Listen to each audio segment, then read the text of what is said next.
confusión para pasarme de los 5 minutos, pero parece que ya nos pusimos en órbita, entonces trataré de quedarme en los 5 minutos. Señor secretario, primero darle la bienvenida a esta comparecencia, como ya lo han hecho todos los miembros de esta comisión, porque en el PT entendemos que, a pesar de que es una de sus, digamos, obligaciones comparecer ante el llamado del Congreso, entendemos también que se necesita voluntad política para hacerlo y agradecemos esa voluntad para estar aquí. Nos hubiese gustado que esta comparecencia hubiese sido frente al Pleno, pero bueno, pues estar en esta comisión y poder tener el uso de la palabra también nos da oportunidad de expresar la visión del PT. Permítame presentarme, yo soy Lilia Aguilar, soy diputada del Partido del Trabajo por Chihuahua, y la pregunta en la que me voy a enfocar, y en esto podrá usted entender porque todos los diputados que somos de la frontera estamos ampliamente preocupados por la reforma hacendaria, y a mí también me queda muy claro que no es usted el secretario de Hacienda, pero sí, como usted lo dijo, o como lo dijo la diputada Mira, es usted el responsable de la política industrial y comercial de este país, y es sobre eso, sobre lo que versará mi pregunta. Y tiene que ver con la eliminación de la tasa cero a las importaciones temporales, pero además la implementación del impuesto del IETU del IEPS y el ISR a estas importaciones a varios rubros, como la importación temporal, el depósito fiscal para someterse al proceso de ensamble y fabricación de vehículos, la elaboración de transformación o reparación en recinto fiscalizado y el recinto fiscalizado estratégico. Permítame, antes de hacer la pregunta en concreto, darle mis razones y algún sustento para esta pregunta. Primero, evidentemente, soy de Chihuahua, en mi estado, la empresa maquiladora que, en palabras de usted, y permítame citarlo, actualmente la industria maquiladora manufacturera, según, insisto, su dicho, es uno de los sectores productivos más importantes del país, representa el 40% de los empleos en estados similares a Chihuahua, pero específicamente en mi tierra,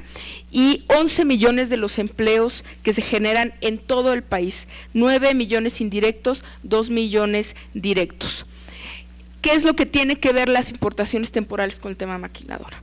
Las importaciones temporales para las maquiladoras representan poder traer todos los insumos que finalmente se generan para el ensamble, como ya han expresado algunos de mis compañeros, y hay una lógica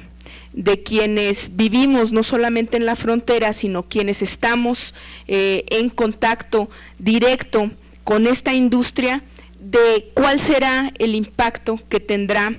esta decisión que ha tomado el Ejecutivo para que en su reforma hacendaria haga estos movimientos sobre el tema de impuestos. Yo le diría que la industria maquiladora, como usted lo dice, es uno de los sectores productivos más importantes del país, y entendemos nosotros esta productividad como el tema relacionado no solamente con la capacidad de producción industrial, que usted mismo ha dicho que es primordial en este país, pero además también afecta, y entendemos así, el tema de la balanza comercial, porque no solamente si perdiésemos nosotros las inversiones que vienen, no solamente a la frontera, sino al resto del país, en importaciones definitivas, si se van estas empresas que están huyendo de este nuevo procedimiento de importaciones temporales, habría un impacto en la balanza comercial, y así lo entendemos. Yo retomaría, y no es porque dude de su dicho, el hecho de qué es lo que haríamos si, como ha dicho el presidente de la Comisión de Maquiladoras, se fueran las inversiones de maquiladoras y de industria manufacturera, no solamente en la franja fronteriza, sino en el resto del país. ¿Cuál sería el impacto, primero económico, que va a tener en pesos y centavos? ¿Cuál sería el impacto que va a tener en el tema laboral? Es decir, ¿cuántos empleos perderíamos? Y por último, ¿cuál sería el impacto en la economía mexicana si, como usted ha dicho en esta aceptación, creo yo, muy transparente de que estamos en una recesión, porque eso no lo decimos nosotros, lo ha aceptado el propio gobierno federal, que tenemos 2 trimestres consecutivos con signo negativo en el crecimiento del PIB, y según el INEGI hemos caído, y en esto espero no equivocarme, en el tema de generación de empleo, y además se ha aceptado también que en el 2013 habrá solamente un crecimiento considerado magro, no por nosotros, sino por el Comité Nacional de Estudios Económicos, del 3.5% en el mejor de los casos. La duda de nosotros es, pues, ¿cómo afectaría esto? Y por último, si tendríamos la capacidad, no solamente en el tema de la Secretaría de Economía, y aquí le pediría obviamente su opinión, sino en el tema hacendario, para hacer todo este procedimiento. Es decir, registrar todas estas importaciones temporales, tener un registro, un control, y luego hacer las devoluciones de los impuestos, tal y como marca esta reforma, e insisto, sobre todo, cuál sería el impacto si no fuese así. Muchas gracias, señor secretario. Gracias, diputada. Tiene el uso de la voz el secretario de Alfonso Guajardo Villarreal. Con todo gusto, diputada Lilia Aguilar. Yo compartiría con usted que su pregunta fue muy concreta y fue justamente cuál va a ser el impacto de que finalmente se pierda el sistema de tratamiento de importaciones temporales. En primer lugar, yo le diría que como secretario de Economía ni siquiera haría un cálculo, porque no estaría en la disponibilidad de permitir perder esa competitividad. Nosotros estamos en diálogo desde el día 9, un día después de la presentación de la reforma. Justamente la motivación que está en la reforma es poner orden y control para que no haya un abuso y fraude en el sistema tributario, donde mucha gente estaba solicitando devoluciones inapropiadas, pero sin embargo, afortunadamente, existe la posibilidad de establecer un sistema de certificación, como lo había yo comentado con ustedes, que nos permitiría seguir adelante con el sistema en todo lo que es el proceso exportador. Cuando uno analiza el proceso, tenemos que aproximadamente 200 empresas son responsables por el 85% de las exportaciones de este país, y ellas son responsables por la demanda de pequeñas y medianas empresas en el sistema de integración. Este sistema de certificación, que dejaría inalterado el beneficio, simplemente lo que se hace es certificar que es una empresa seria, que tiene operaciones reales, auditables, y que justamente podemos confiar en que al no cobrar el IVA en su importación a través de una certificación, pudiera en un momento determinado responder al final del proceso. Y le digo porque es importante que ese sistema también impacte a sus proveedores, porque, por ejemplo, hoy en día, como funciona el sistema es, si usted importa un acero de alta especialidad para hacer, no soy conocedor de mecánica automotriz, pero si va a hacer un pistón, por ejemplo, usted no paga el IVA sobre el acero, sino simplemente al pasárselo al que hace el motor, usted le paga la responsabilidad de demostrar que al final eso va a salir. El que hace el motor se lo vende a la empresa automotriz que va a hacer el auto, también no paga, el del motor no paga IVA, se lo pasa a la que produce el auto, y finalmente a la hora que el auto se exporta, se acreditan y se eliminan las responsabilidades fiscales en la cadena hasta llegar al origen del pistón, de tal manera que nadie paga físicamente el impuesto, son puras responsabilidades virtuales, que es la ventaja del sistema. El sistema requiere una certificación en la cadena de valor para no perjudicar a los pequeños proveedores dentro de esta cadena, y es justamente en lo que estamos en este momento trabajando con la Secretaría de Economía, la Secretaría de Hacienda y todo el sistema de las grandes asociaciones de exportadores del país, para evitar perder esa competitividad tan importante que usted hace referencia. O sea, sin duda es un elemento fundamental, está en el corazón de las responsabilidades de mi Secretaría, y será un tema que le daremos un tratamiento privilegiado en esta discusión antes de que ustedes tomen determinaciones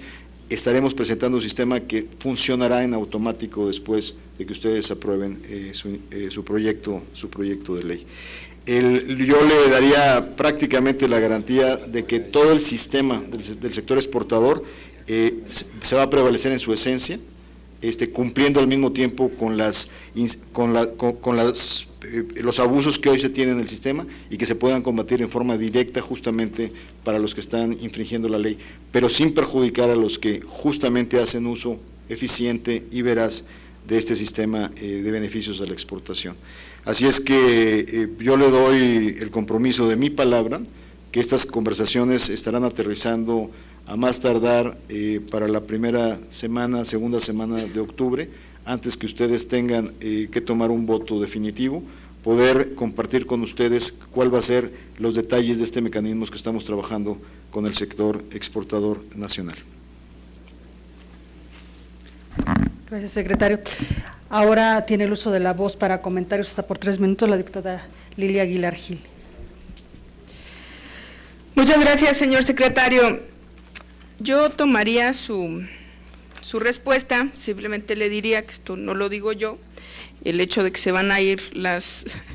inversiones extranjeras, lo dice el presidente del Consejo Nacional de la Industria Maquiladora y Manufacturera, que me imagino que usted se ha reunido con ellos, Luis Aguirre.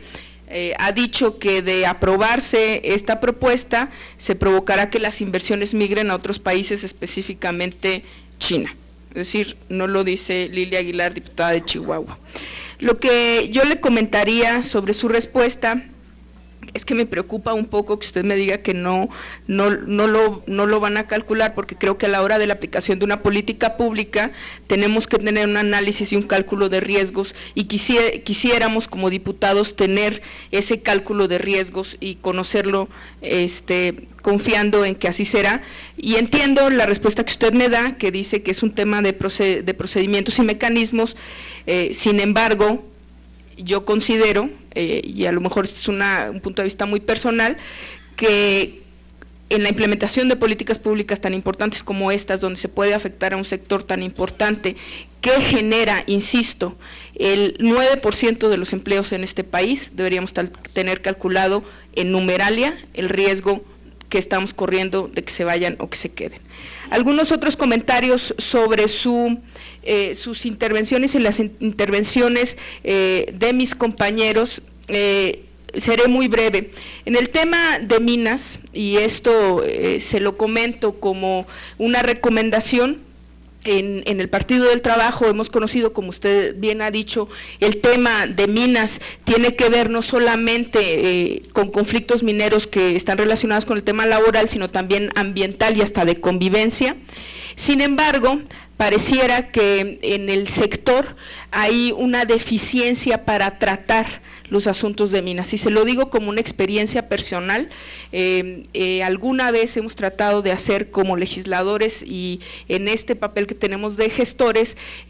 tratar asuntos de minas, y se nos ha dicho en la Dirección General de Minas que están ahí para atender a los titulares de las concesiones mineras, no los conflictos de minas. Entonces, me pareciera que como cabeza de sector, la Secretaría de Economía debería de tener quien pueda atender estos problemas que no necesariamente sean laborales, sino que están relacionados con las minas. En el segundo tema, y me gustaría, aprovechando ya, dado que usted va a dar respuesta a las preguntas que se hacen en los comentarios, y este es un tema que tiene que ver con la reforma financiera, que nos ha quedado en el tintero. ¿Cuál será el efecto o el impacto que tiene, si es que hay una respuesta al tema, el acceso para las micro y pequeñas y medianas empresas en el acceso a créditos después de la reforma financiera, que es una de las grandes preocupaciones que tiene el Partido del Trabajo sobre el impacto que tiene esta gran reforma estratégica? Yo le agradezco mucho por su respuesta y por su generosidad.